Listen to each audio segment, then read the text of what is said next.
2019 marks the 30th anniversary of Shadowgate on the Nintendo Entertainment System, which just so happens to be my first introduction into the wild world of point-and-click adventure games.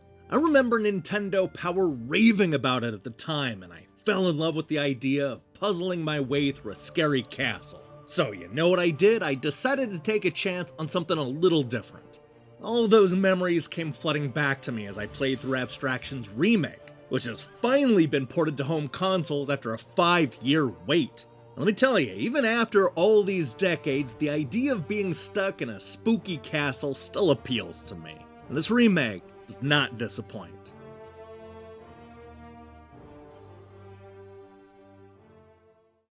First released on PC back in 2014, Shadowgate is more of a reimagining than a direct remake.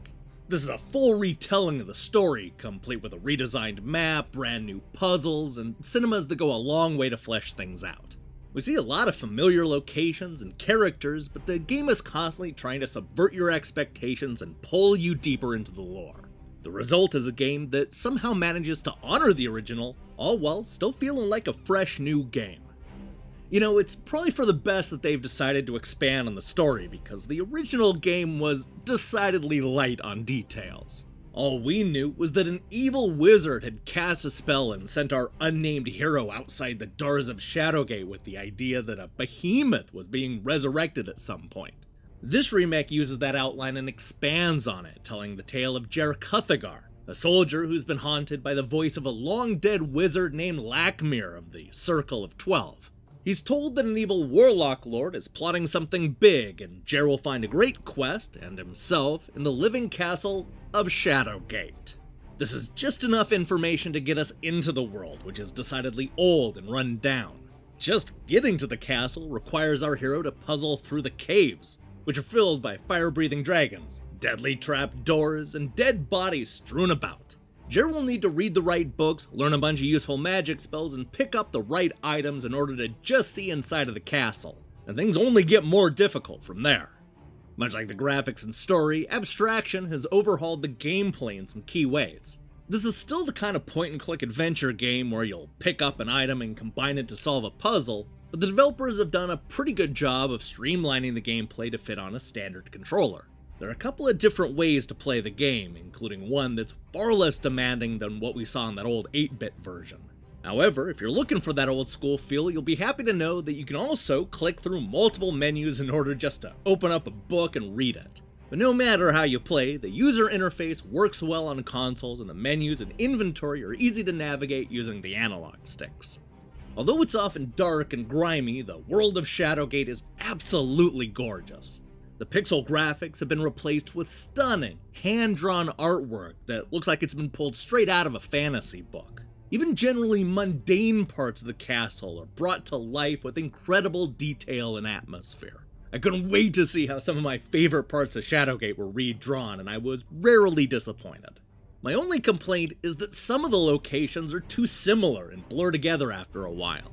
You see this both with the various stairways in the castle, and the cavernous depths of the catacomb. My other complaint is that some of the puzzles feel a bit random, with a few that require a fair amount of trial and error. This is, of course, true to the spirit of the original game, so I can only expect so much from a Shadowgate remake. But even knowing what I was getting myself into, I found that I was constantly dumbfounded by some of the vague hints. This is a tough game, though it's worth noting that some of the puzzles will change depending on what difficulty you're playing on. There were a lot of times when I wished for a rewind button. That way I could just turn back time a little bit and try that puzzle again. I suppose the good news is that quick save and quick load are both mapped to the controller, but it would have been nice to have a little more help for some of those trickier puzzles. Even though I found myself occasionally running in circles and getting a headache from a few of those especially mean puzzles, I still had a great time with Shadowgate. I was completely sucked into the creepy world and interested in the story. I mean, it's still not the deepest point-and-click adventure game, but I loved exploring the castle and letting my eyes wash over the gorgeous scenery. There's nothing even remotely inviting about this castle, yet there's just something I can't resist about Shadowgate.